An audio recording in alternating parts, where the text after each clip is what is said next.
Hello, Philip here again, coming to you from Chiang Mai in northern Thailand.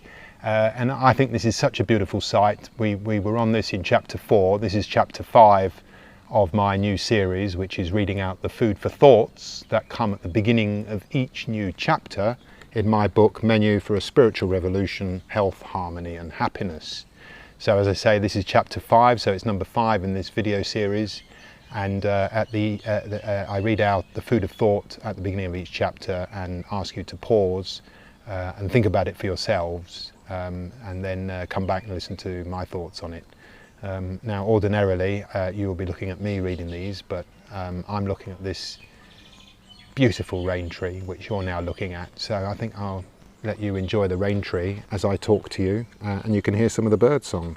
Now, as it happens, chapter 4 didn't have a food for thought to begin with, and it's the same for chapter 5. So what I'm going to do, chapter 5 is called Three Tales. So I'm just going to quickly tell you what chapter 5 is about, and then I'm going to fast forward to chapter 6, which is actually called Food for Thought, and I'll pick out 2 or 3 from there and talk about those. So chapter 5 is called Three Tales, and in here I give you 3 stories from my life, which all have some kind of purpose and moral of the story to share with you about life and what we can learn on our path towards developing ourselves so that we can grow and live optimally with maximum health, harmony and happiness. And these 3 tales all bring something for you to think about, so they're food for thought in and of themselves. The first tale is actually called A Spiritual Morning, which I had in northern Thailand. The second one is nowhere near as pleasant, and it's called War, Bloody War. And I got into my spiritual journey because I so hated war and all these brutalities that the powerful humans were committing against ordinary humans like you and me. And I used to get enraged, and I realised after a while that it was just me getting enraged, and that my anger wasn't affecting anything except me. So I had to learn how to assuage the rage, and that's when I began my spiritual seekings, which is all covered in the book. And then and so War, Bloody War was about 2000. Now the third one is when the book was born. This tale is called My Introduction to Natural Healing. And that's when I had all these back pains and nobody could fix them. And that's when I discovered the power of natural healing, which is now becoming rather, people becoming more and more conscious of it as the corporate mindset of our world destroys us even more. So let me fast forward to chapter 6, and I'll steal 3 food for thoughts from there, because in chapter 6 there's a whole load of food for thoughts. And I'll read the first 3. Which are, first one, if the grass over there looks greener, water your own. Knowing is fixed, understanding is fluid. And the third one, living consciously allows us to choose and monitor our language so that we can avoid unintentionally hurting others. Using non-violent language creates a warm energetics within our own being, and we'll spread that energetics outwards for others to receive. Now, I've just had a notice, this is real life recording, that my camera's overheating, so let me just, if this gets stopped, you'll know why, and I'm not gonna get rid of it. I'll just try and get the first one in for you. If the grass over there looks greener, water your own.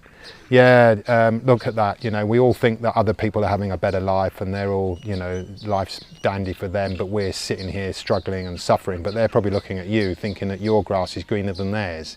So if we think that the grass is greener over there, don't try and get over there, don't try and get some of what they've got, because usually what happens is we get there and we find out that the grass isn't so green anymore.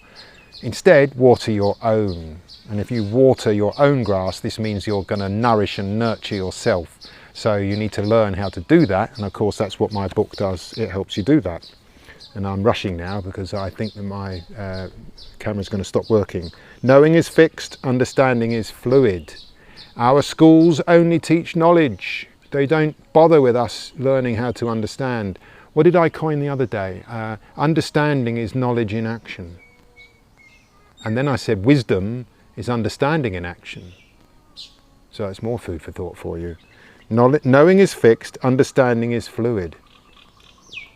Now life is fluid. Life is energy flow. Energy flow is change, and therefore life is change.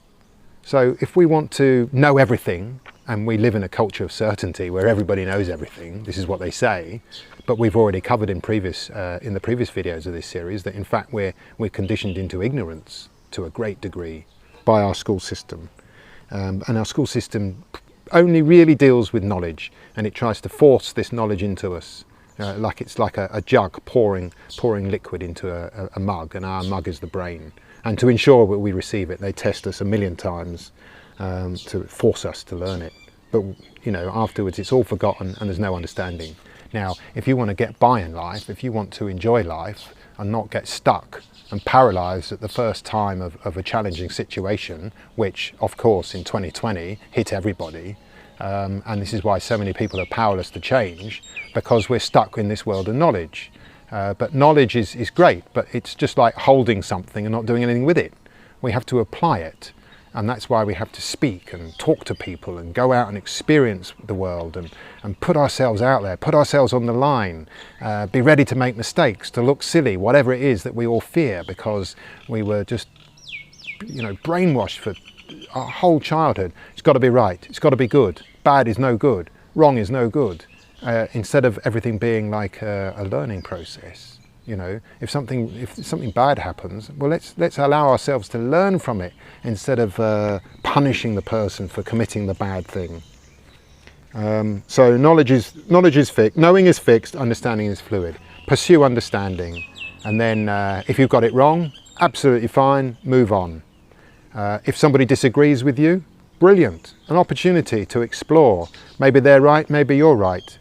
Explore, have a mutually interesting conversation to and fro, and then see if you want to change your mind or have your mind confirmed. But by talking to the other person and expressing yourself, you get to find out if indeed your understanding is good, and if it isn't, you update it.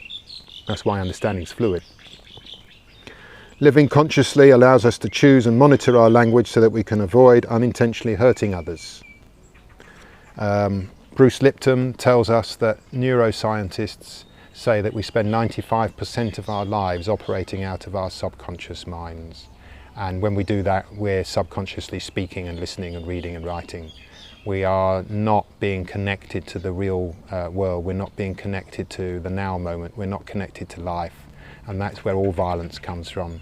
And most violence is verbal. And verbal violence can be absolutely brutal for people. You know, even just an offhand comment can really hurt somebody, especially a sensitive person or a youngster or an adolescent or whatever. So it's really important, I think, that we live as consciously as possible, and in living consciously, we can use our language consciously. And we, you know, at our heart, we don't want to hurt anybody. We don't want to do that. We want to have good relations with people. But when we go wrong and when we do bad things and when we hurt somebody and then we feel bad about it later and then we either apologise or we don't, but this isn't the real person that's doing all this hurting of others and of ourselves. This is the subconscious conditioned person that we were, that society moulded us into. So looks like the battery held out. I'm going to leave it at that. And I'll be back again with chapter 6. So this is borrowing from chapter 6, and I'll come back to chapter 6 next time. Until then, I bid you a fantastic day. I hope you enjoy this rain tree. I did tell you how old it was in the last video. If you don't believe me, well, there you go. Let me tell you now, it's 13 or 14 years old. It's a masterpiece of nature. A bird came along and dropped a seed, just in the right place, next to the lake. People come here and call it a pond, but I call it a lake. It's much more impressive. Okay, everybody, there's a link below where you can sample my book. There's an audio file, and chapter 1 is there to read as well. And if you like it, you're obviously welcome to get a copy. The whole purpose of it is to help you transform your life, live more consciously with much better health, and to enjoy stronger and healthier relationships with your family, friends, peers, neighbours, strangers, everybody. Because ultimately speaking, we're only here for a few short years, we only get the one life, so why do we want to live in negative energy when we can choose positive energy? Take care, have a fantastic day, I'll see you next time, bye bye.